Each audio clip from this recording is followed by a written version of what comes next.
Fighter is easily the most capable class in Dragon's Dogma 2. He's got access to excellent damage while climbing monsters, aggressive movement to keep him in and out of battle appropriately, and this man can block anything. Become the tank of your team as you protect pawns from damage and perfect block any attack that comes your way. I tested every skill from this class, and you might be surprised at how many solid options there really are. Let's rank every fighter skill in Dragon's Dogma 2 and learn how to dominate the battle with your tried and true sword and board. Launch board we're not really going to spend too much time on. This lets you throw up your pawns so you can get them into high places. Used mainly against Cyclopses, and that's about it. Warrior can do the same, and you really don't need this on either class. Just wastes a slot. Pawns can use it effectively, but even then it's not hard at all to climb monsters by yourself. Probably a bit better early on with your lack of stamina, but still not something I ever use. Shield Drum is another ability similar to what the Warrior vocation has. You use this to gain more attention from your enemies. Considering Fighter is the shield class that tries to block all damage and take none, you should be the one in the midst of combat, while your casters and archers handle everything else. Especially if you use the augment to take even more enemy attention, Shield Drum guarantees your party safety. And on a pawn, this is a game changer. When playing Sorcerer, a fighter pawn with Shield Drum is so aggressive that you can get all your casts off with no issue whatsoever. As an Arisen, you don't actually need this, and most often you're going to want a different skill to fill that slot. However, it fills the role of a fighter very well, and is still something to think about using. Shield Pummel is a rush forward with a strong shield bash. You don't deal massive damage, but can move enemies and stagger them easily. Sometimes I felt like I was still blocking during the attack, while other times I felt like I wasn't. I think mainly it's an attack that you might still manage to block near the end with your shield up. The main advantage is as a combo skill. The Pummel comes across very quickly, letting you follow up any attack with an aggressive push, interrupting enemy attacks and throwing smaller foes as you switch to a more important target. The skill itself is a bit underwhelming because, well, we love damage, and this just doesn't output as much as other skills. But it can make the combat seem a bit more flowy, as well as being a good option for more armored foes, knocking off Cyclops armor and bullying Geosaurians. Especially those sword users who don't have access to blunt damage, Shield Pummel can round you out very well. Also, it does sound pretty mean when your shield smacks the opponent, and I think I paired it with Hindsight Sweep to have this extremely aggressive playstyle that was really fun against hordes.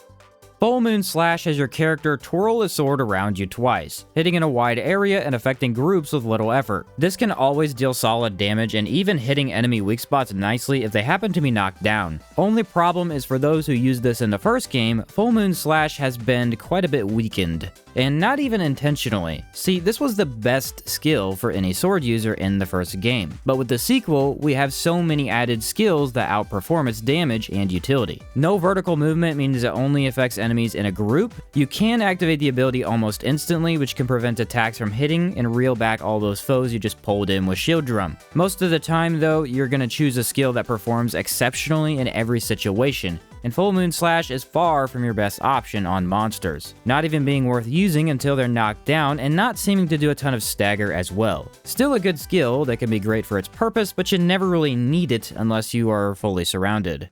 Hindsight Sweep is an incredible counter that does not require you to actually counter anything. As an attack comes in, you hit this to quickly roll back and lunge forward with this double swipe attack, dealing very respectable damage and being a way to avoid damage, even if only for a brief moment. Now, if you manage to activate this skill just as an attack is about to hit you, the same animation is pulled off, but you deal way more damage. And I'm not exactly sure by how much, but the damage you deal with the counter is very significant, possibly making Hindsight Sweep the best damage option for fighter. Not only that, but the counter works on big monsters too, being really solid for minotaurs who have a massive vital spot. Now, the main downside is that this is, at the end of the day, a counter, which is no guarantee that you're going to always get it off. Thankfully, the damage still seems to increase if you miss the exact moment of the attack, and while the timing is tight, it can be an easy one to get down with practice. The other downside is that this has very little chance of hitting monsters' vitals in general. Yes, on the Minotaur and maybe Chimera it could do great, but you're missing dragons pretty much every time, and griffins are completely out of the question. Ogres and the Medusa never really melee you, and a Cyclops is far too large for it to connect.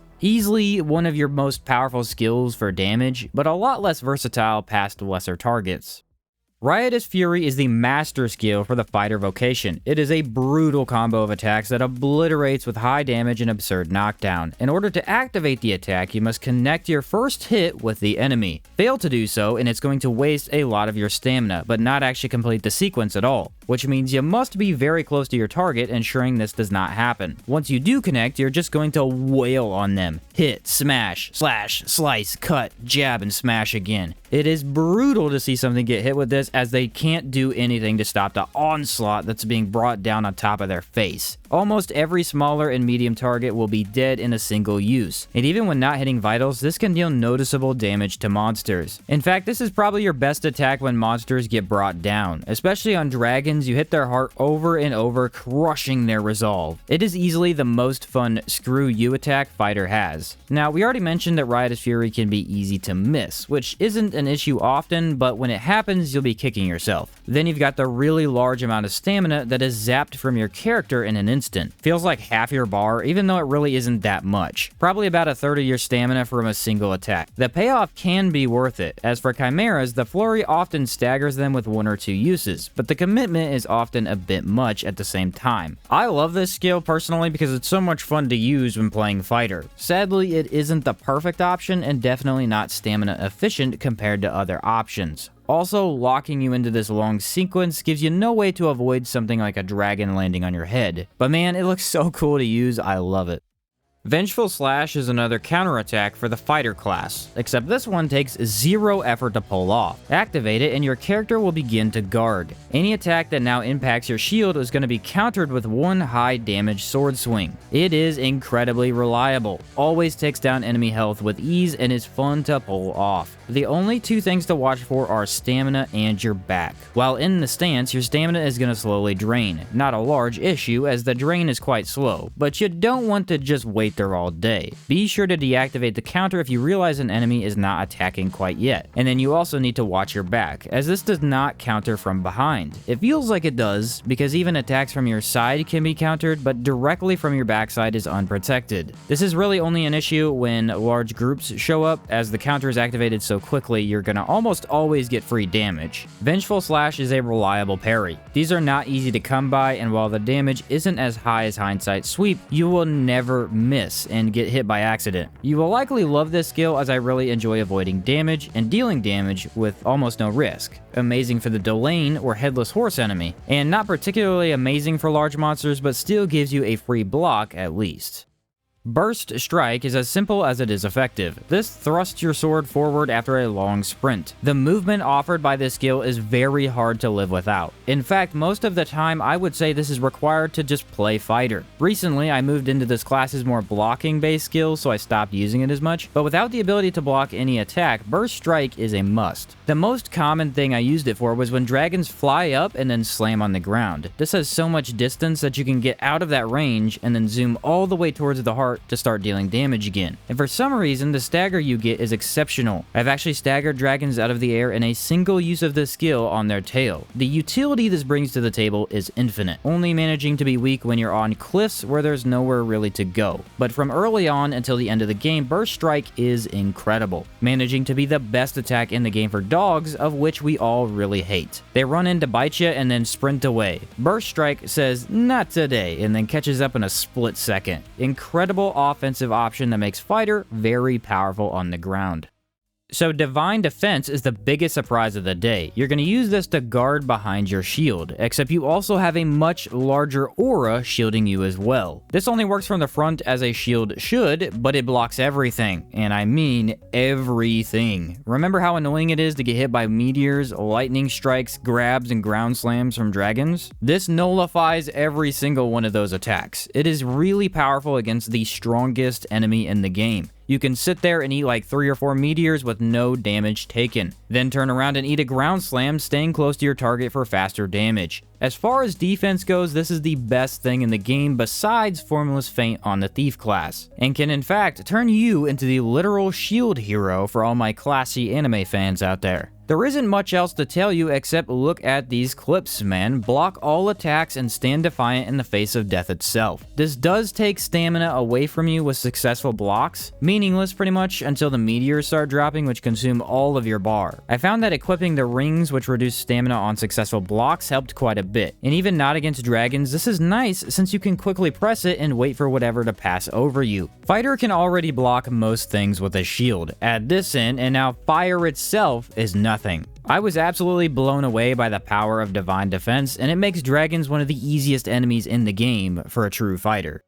Flawless Guard is a very powerful skill that seems kinda pointless, yet becomes impossible to run without when you learn what it really does. This is basically Full Moon Slash, but you use your shield instead of your sword. While spinning around, you deal some damage, which isn't much of a selling point, but you're nearly immune to damage. Yes, you heard me right, you are almost immune to all damage, letting you fight 7 goblins at a time and just spin without a care in the world. And I never felt like it took that much stamina either, making it a very strong utility option. Of course, in between activations, there is a small window where you might take damage. Unfortunate, yes, but the benefit here is that it can be activated during animations. Use it to cancel skills, basic attacks, and other random animations. The big one being stagger. Yes, if you happen to get staggered backward a bit, this is going to stop that very annoying and long animation completely. No, it's not going to get you up off the ground, unfortunately, but you can use Flawless Guard to prevent that from happening in the first place. Sometimes you just won't be able to block an attack or have too many attacks coming from multiple directions. Spin out a few times to regain good footing, and then come back in with some of your sweet sword combat. Flawless Guard for stopping stagger alone is a top tier skill, and just funny as heck to block damage like a turtle. Divine Defense overall is going to be stronger, as this can't avoid ground slams or grabs, but combine them both and now no attack is ever going to connect.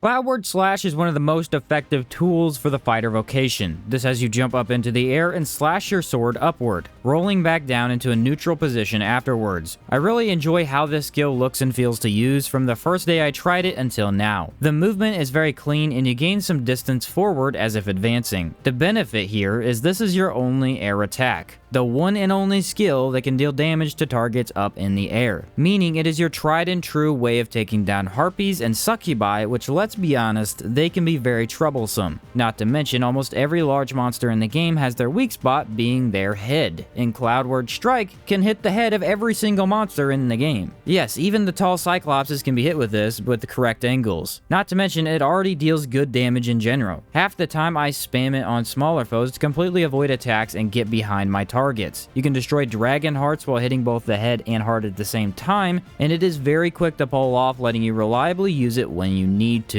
The only negative you could possibly say about this is that the skill does not have a major stagger component, largely being focused on the damage instead. Honestly, this is another skill I'd say never run without. The extra range of motion is something you cannot get from any other source on this class. Major utility option that also deals some of your best damage. Gutting Skewer manages to be the single best skill for the fighter class. This is a brutal attack that holds smaller foes in an animation, stabbing them repeatedly until they die. Amazing early on as you single out a target and blast them with rapid damage. Gutting Skewer is also one of the very few skills in the game that can be used while climbing monsters. Not nearly as much damage as Thief can deal, but after that, Fighter is the second best monster climbing class. You get on the weak spot and start jabbing and jabbing. Also, this skill can be a bit weird. If you happen to run out of stamina, the skill can continue to attack for a long time if you keep pressing the button. This can make it harder to get off monsters in time, but the damage greatly outdoes anything else you have access to. In fact, fighters take out dragons easily. You can hold just on top of their head and deal nearly infinite damage while none of their attacks hit you. As long as a mage with the master skills in your party, you hit and hit forever. Fighter does not deal the most damage, however he does deal extremely consistent and constant damage that will always defeat your target in the end, allowing you to block attacks with ease and then grab on to start gutting. In fact, the Medusa enemy gets completely annihilated by this skill, as you hit so quickly you're gonna stagger her and only hit her head for the entirety of the fight. Gutting Skewer is just amazing. From the really cool and brutal kills on little targets to the absurd vital damage on monsters. There is no target you can't take down with this at your side, and it offers amazing damage to the most defensive class in Dragon's Dogma 2. And there you have every fighter skill ranked in DD2. Oddly enough, this class has a lot of very reliable skills, each being viable depending on how you want to play. He is one of 2 classes that exceeds in climbing enemies, and the only class that can block anything. No, his damage will never rival that of a sorcerer, but a true fighter has more survivability and persistence than anyone. Take up your sword and trusty shield, become the most aggressive member of your team, and enjoy parrying 2-ton clubs as if they were paperweights. Thanks for watching, and I'll catch you next time.